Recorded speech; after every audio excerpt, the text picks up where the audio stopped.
ஓ முருகா, என் அன்பு பிள்ளையே, இன்று மங்கள வெள்ளியில் உன்னை பார்க்க மன கோலத்தில் உன் அப்பன் முருகன் நான் வந்து உள்ளேன் தங்கமே.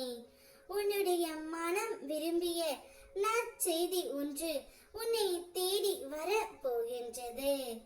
கர்மா என்பது நிழல் போல எப்போதும் நம்மை தொடர்கின்றது. அதை யாரும் காசி சென்று புனித நீரில் மூழ்கி தள்ள முடியாது. கடந்த ஜென்மத்தில் செய்த வினைகள் இப்பிறவியில் பழுத்து வரும். அதுதான் உன் துன்பங்களுக்கும் சோதனைகளுக்கும் காரணம்.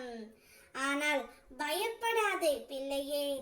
நல்ல எண்ணமும் பிறருக்கு உதவிய மனமும் கர்மத்தை மெதுவாக குறைக்கும் மருந்தாகும்.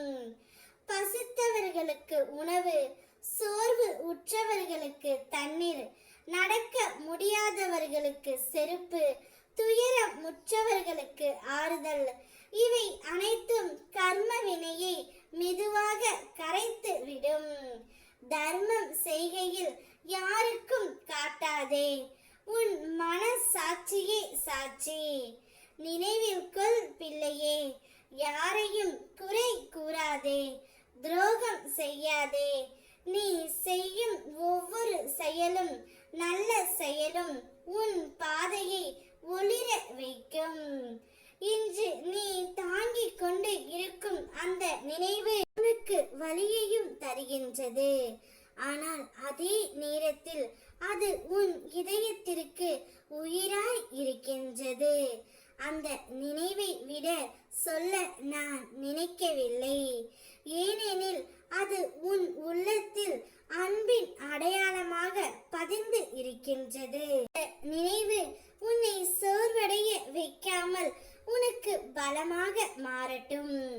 உன் வாழ்க்கையின் பயணம், உன் மகிழ்ச்சி, உன் எதிர்காலம், இவை அனைத்தும் இன்னும் உன் கையில் தான் இருக்கின்றன.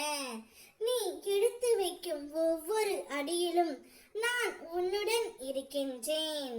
உன் மனம் பலம் பெற்று முன்னேற நான் வழி காட்டுவேன்.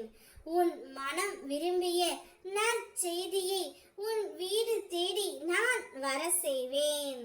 நீ எந்த உறவை நேசிக்கின்றாயோ அந்த உறவே உன் வீடு தேடி இன்று வரப்போகின்றது. நீயும் என்னை போல் அந்த உறவுடன் மன கோலத்தில் என்னுடைய ஆலயத்திற்கு கூடிய விரைவில் வருவாய் தங்கமே. உங்கள் இருவரையும் நான் முழுவதுமாக ஆசிர்வதிக்கின்றேன். என்னுடைய ஆசீர்வாதங்கள் எப்போதும் உனக்கு துணையாகவே இருக்கும். ஓம் முருகா.